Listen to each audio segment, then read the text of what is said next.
জীৱনটো কোনো প্ৰাণ বাচিবলৈ যুৱ পোৱালিকেইটা এইবিলাকৰ আগতীয়াকৈ ল'ৰাখিনি ধৰণৰ গৰুকে পাৰ কৰে মই তাৰমানে ভাগৰ লাগি তাৰমানে মই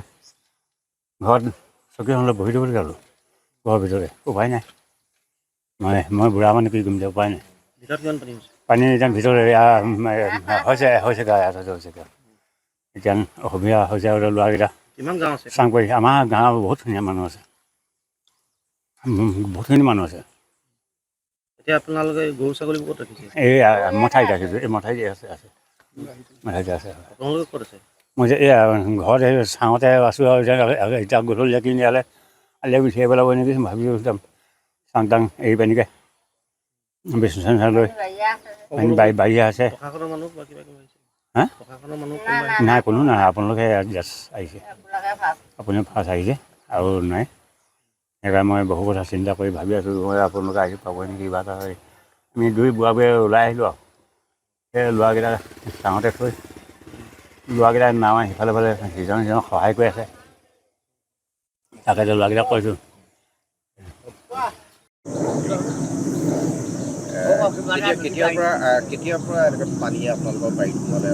পানী পৰহি দিনাৰ পৰা সোমাইছে বহুত জোৰকৈ বাঢ়িছে মানে কালিৰ দিনটোতে মানে ডুবিছে আজি চাংখনহে ওলাই আছে কেৰেলা চাং এখন আছিলে প্ৰায় আধা বিঘামান হ'ব আৰু ভোলৰ চাং এখন আছিলে আধা বিঘামান হ'ব আৰু বেঙেনা আছিলে আধা বিঘা আৰু তিয়ঁহ আছিলে আধা বিঘামান তাৰপৰা ভেন্দি আছিলে এবিঘামান অনিষ্টটো বহুতৰে হৈছে এইটো ছাইড মানে মোৰ বাৰীৰ পৰা ইফালে একেবাৰে আঘুনি বাৰীলৈকে গোটেই বাৰীয়ে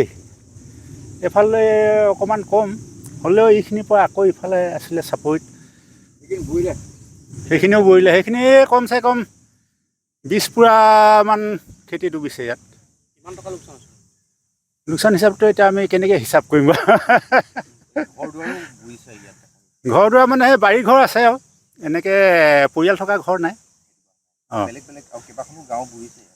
গাঁও বুৰিছে ইফালে 2 নং হলগুৰি বুৰিছে তাৰপিছতে এই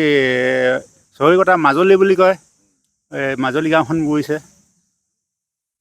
কিমান ফচল আপোনালোকে ওপৰলৈ আনিব পাৰিলে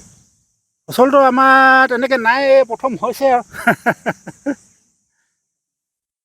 দুবাৰমান চিঙা হৈছে নাই অহা নাই মই লগ পোৱা নাই আহিছে যদিও আমাৰ বৰ্তমান এই ভয়াৱহ বানপানীটোৱে টিংখাং সমষ্টিৰ 2 নং হলগুৰি 3 নং হলগুৰি কিছু অংশ আৰু দুলীয়াজান সমষ্টিৰ 2খন গাঁও ইয়াত প্লাবিত কৰি পেলাইছে সমগ্ৰ গাঁও মানে প্ৰায় পানীয়ে ভৰপূৰ হৈ পৰিছে ইয়াৰ লগতে খেতি বাতি মানুহৰ বহুত লোকচান হৈছে আৰু পশুধনৰো বহুত মানে আলহী আথানি হৈছে আপোনালোকে নিশ্চয় দেখিছে গোটেই পৰিৱেশটো গোটেই আমাৰ এতিয়া শাক পাচলিৰ পৰা আদি কৰি কঠীয়া আৰু ইতিমধ্যে মানুহে পাৰিবলৈ আৰম্ভ কৰিছে সেইখিনিও মানে মানুহৰ বিধ্বস্ত কৰি পেলাইছে ঘৰ দুৱাৰ কোনো পানীৰ তলত আছে নেকি হয় প্ৰায় সংখ্যক মানে প্ৰায় 70% মানুহ এতিয়া পানীৰ তলত আছে প্ৰায় ঘৰ বুৰিছে আৰু সেই মানুহখিনি ইতিমধ্যে কিছুমান মানুহ আমাৰ টিংখাং সমষ্টিৰ মুঠাৰিত আহি তেখেতসকলৰ যান বাহনকে আদি কৰি যাৱতীয় বয় বস্তুসমূহ মুঠাৰিত আহি তাহাঁতে হেৰি কৰিছে ব্যৱস্থাখিনি কৰিছে আৰু যদি পানী ইয়াত গোটেই বেছি বাঢ়ে মানে প্ৰায় 100% মানুহেই ইয়াত প্লাবিত হ'ব সেয়েহে মানে যাৱতীয় ব্যৱস্থাখিনি কৰিবলৈ মই বিভাগীয় কৰ্তৃপক্ষকো অনুৰোধ এটা জনাইছোঁ ইয়াৰ পৰা যিকোনো খবৰৰ বাবে যোগাযোগ কৰক 7099017330 লগতে 7099017110 নম্বৰত